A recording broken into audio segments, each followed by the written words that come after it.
Welcome. I'm Meredith. This is the Oasis Spiritual Empowerment Tarot.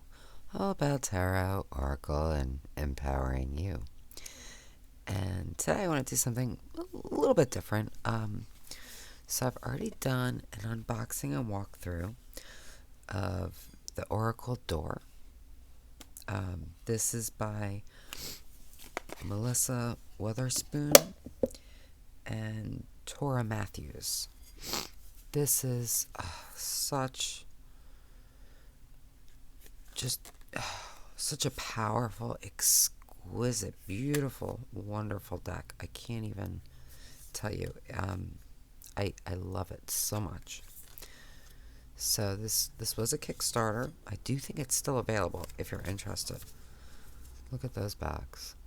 But the reason we're here is because I recently received the book.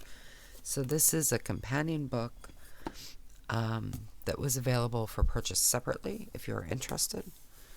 It's pretty thick. Beautiful, just beautiful. And this is, last I saw, is still available.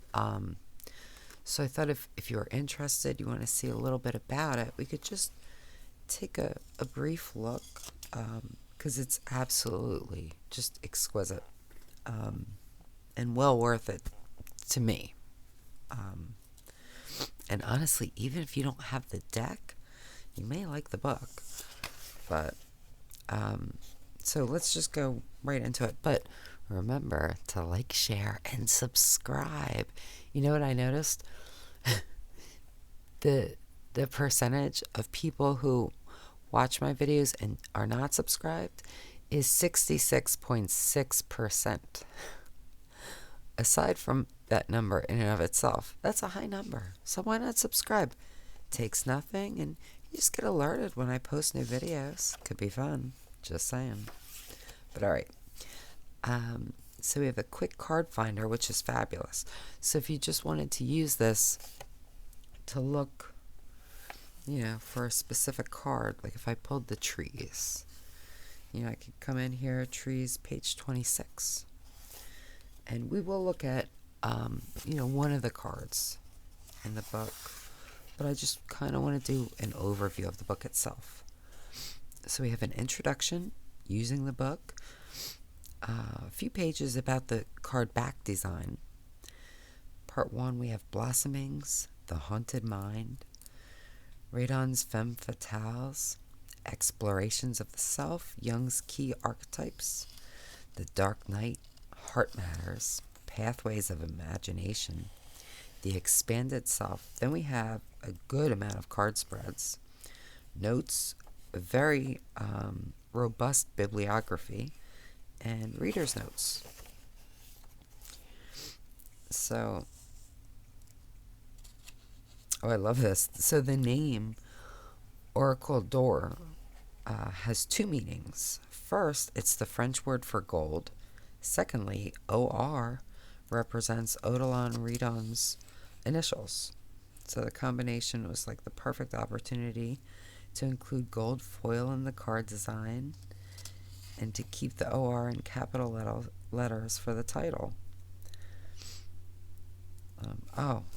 Not only does this foil imbue each card with a shimmering light of hope, but it also references the gold in the process of individuation through spiritual alchemy, turning spiritual darkness, lead, into enlightenment, gold. That's beautiful.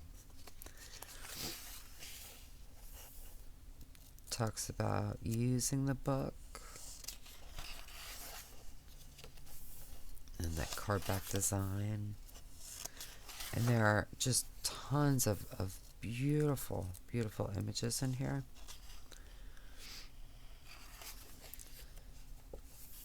And the cards themselves are kind of interspersed with other things, which is fabulous. And of course, that's why it's so nice that we have that quick. We have that quick finder page. But it makes it much more readable, I think, and it's just This book is so well done, and it feels, the cover is so soft and smooth and beautiful. The pages are high quality. Like, this is a fabulous, fabulous book. I have not read it. I've skimmed through it at this point, but I will. This is definitely, to me, a book that you can just sit and read cover to cover. I just think it's just beautifully done. So it talks about read on. It talks about divinatory meanings for the cards. It talks about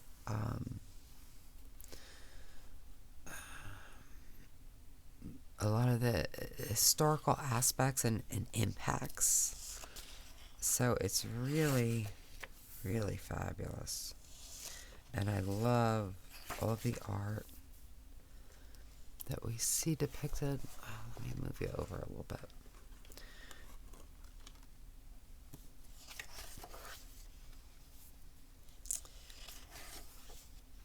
And I'm so impressed by the quality. And I was expecting very good quality to begin with. But it's surpassed my expectations. And so has the deck. The deck is just exquisite.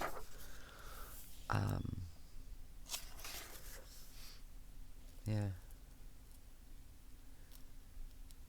And so, we have all these extras, like with the flowers, what the different flowers symbolize.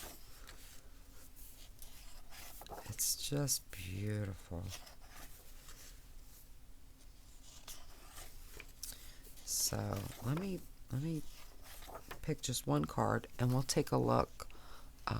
Because obviously I'm not going to go page by page, but I wanted to give you an idea of what you might expect. So let's just pull one card just to see. Black smoke. All right. So now we will do that quick find. This is page 86.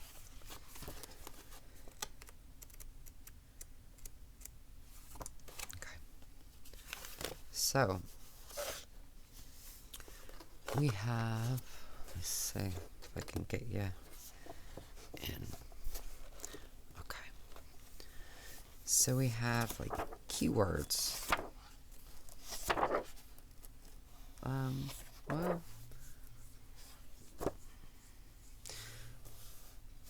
I feel like it's maybe more, depending on the card, it might be more like a second title. But in this case, we have hope and despair. Accepting changes in one's situation or one's health, a need to find new hope, a renewal of faith, either in spirit or in the goodness of others. And then we have shadow, an affliction or illness leading to despair or depression, a challenge to spiritual faith, a loss of meaning in one's life. Black smoke, incense, a shadow, or even an apparition billows out from a censer on the stone floor. The expanding darkness rises and obscures the interior of what looks like a church or some other place of worship. 3 figures linger in the background. One seems to contemplate, another appears anguished, while the third gazes upwards as if in prayer. Is that a chimera hovering in front of the pilasters veiled by smoke? This image was created by Redon for the frontispiece of Émile Verhairen's The Black Torches, Les Flambeaux Noirs, 1890, the third installment of his poetic Black Trilogy, or Trilogy of Sorrow. The series, which also included The Evenings, or Les Soirs, 1887, and The Disasters, Les debacles, 1888, represents a 3-year crisis in the poet's life, a period of both physical and psychological illness that occurred after the death of his parents. In nightmarish language, Verhaeren turns upon himself, and as the subheading of the book, Exterior Projection, suggests, he locates his suffering and desolation in the somber and brutish cityscape. The city, he finds, is sallow and filled with the grime of skin. Clocks tick tirelessly, dogs howl at the night, the sun is dead, as are the flowers, and the funeral of the moon is reflected in the mirror of a lake. All the while, the poet's heart is gangrene and blue, a broken star at the bottom of the sky. The undulating darkness captured in Redon's image evokes Verhaeren's suffering. His paroxysm of despair, the rising darkness made vivid through chiaroscuro, threatens to obscure the 3 hopeful figures cast in light. And I'm not going to read the whole thing because it's long. We do have an excerpt from The Gods and the Black Torches. Continues to talk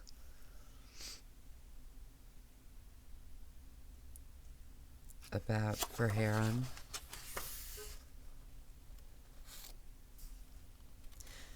And then it kind of circles back into the card.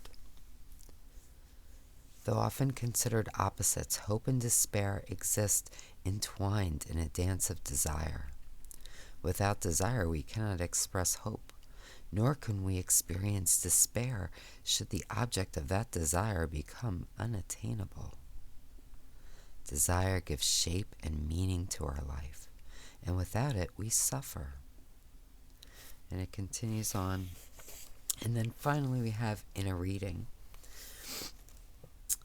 In modern Western society, despair is often regarded as an unwanted emotion, a weakness, or even a sin. However, if we look into the black smoke of our despair, we may find invaluable lessons within it. We may learn that our efforts to attain what we desired were always futile, and that our hope for them should be sensibly relinquished.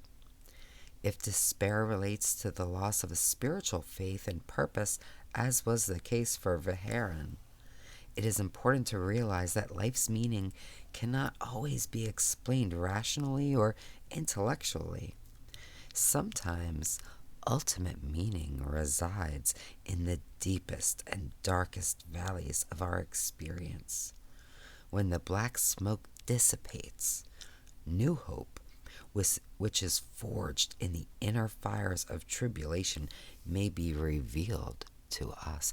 Beautifully, beautifully written. So this is Tora Matthews is the writer, and really just beautiful. And then we have more from the Black Torches. So, this is just, it's just an exquisite book. It really, really is. So now, the basic structure continues for all of the cards. Then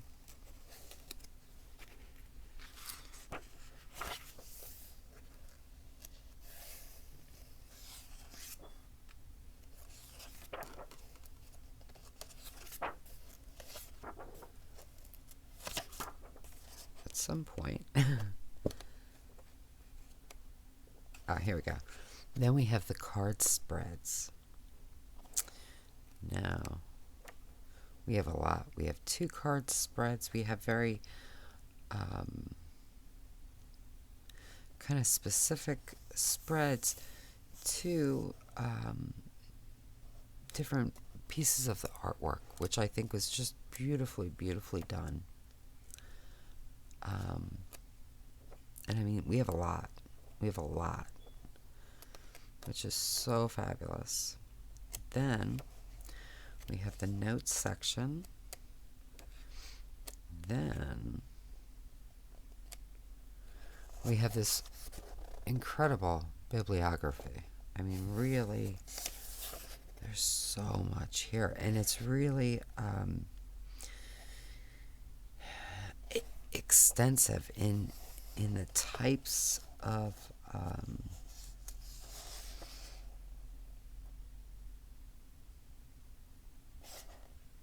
completely blank. The types of sources, I guess. Then there's a section for you to put your own notes if you choose. But this is just, it's such a wonderful, wonderful book. And yeah, I think even if you don't like Oracle, I feel like you would like this. Like, if you like art, if you like history, you know. Now, of course, if you do have the deck, I think this is, it adds a lot. So, just so you know, the so this Oracle does come with a little guidebook, which is beautiful, and it does give full page images. I mean, they're black and white, but they're enough. And of course, it gives you the title of the card, and then we get